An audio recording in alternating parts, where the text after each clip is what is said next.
ব্যর্থ হল ধোনি ধামাকা, রাহুল ডি ককের চওড়া ব্যাতে চেন্নাইয়ের জয়রথ থামালো লখনৌ।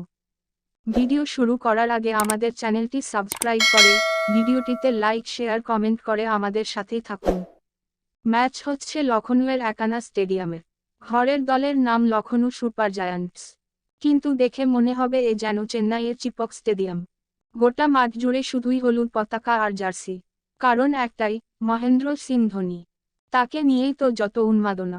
ম্যাচটা যে লখনউ বনাম চেন্নাই, সেটাই ভুলে যেতে হয়। মাহিও কাউকে ফেরালেন না, 9 বলে অপরাজিত 28 রান তুলে বুঝিয়ে দিলেন, ফিনিশার এখনও ফিনিশ হয়ে যাননি। টসে জিতে এদিন প্রথমে বল করার সিদ্ধান্ত নেন লখনউ অধিনায়ক KL রাহুল। দ্বিতীয় ওভারেই আঘাত হানেন মহসিন খান। রাচিন রবীন্দ্রকে বল করে প্যাভিলিয়নে ফেরত পাঠান তিনি। চেন্নাই অধিনায়ক ঋতুরাজ খুব দ্রুত ফিরে গেলেন। সেখান থেকে দলের হাল ধরেন অজিঙ্ক রাহানে। এদিন অনেকটা উপরে ব্যাট করতে পাঠানো হয়েছিল রবীন্দ্র জাদেজাকে। ব্যাট হাতে তিনিই চেন্নাইয়ের বড় রানের ভিত তৈরি করে দিয়ে গেলেন। সুযোগ পেয়ে মঈন আলীও নিজেকে প্রমাণ করে দিয়ে গেলেন। কিন্তু আসল ম্যাজিক বাকি ছিল তখনও, যার জন্য অপেক্ষা করে বসেছিল লখনউ সমর্থকেরা।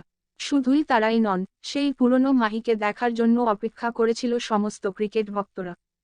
মাত্র 9 বলে তার 28 রানের ইনিংস দেখে চক্ষু সার্থক বলাই যায়। মারলেন 3টে 4, 2টো 6। চেন্নাইয়ের স্কোরবোর্ড পৌঁছল 176 রানে। কিন্তু বোলাররা সেই ভরসা জায়গা জোগাতে পারলেন কোথায়? লখনউয়ের 2 ওপেনার KL রাহুল আর ডি ককের সামনে কোনোভাবেই দাঁড়াতে পারলেন না তারা। তাদের প্রথম উইকেট পড়ল 134 রানে। ততক্ষণে ম্যাচ প্রায় হাতের বাইরে চলে গিয়েছে। ডি কক 54 রানে ফিরে গেলেও রাহুলকে ফেরানো প্রায় অসম্ভবই মনে হচ্ছিল।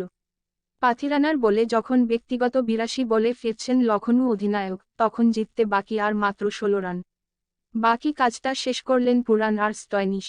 লখনউ ম্যাচ জিতল 8 উইকেটে।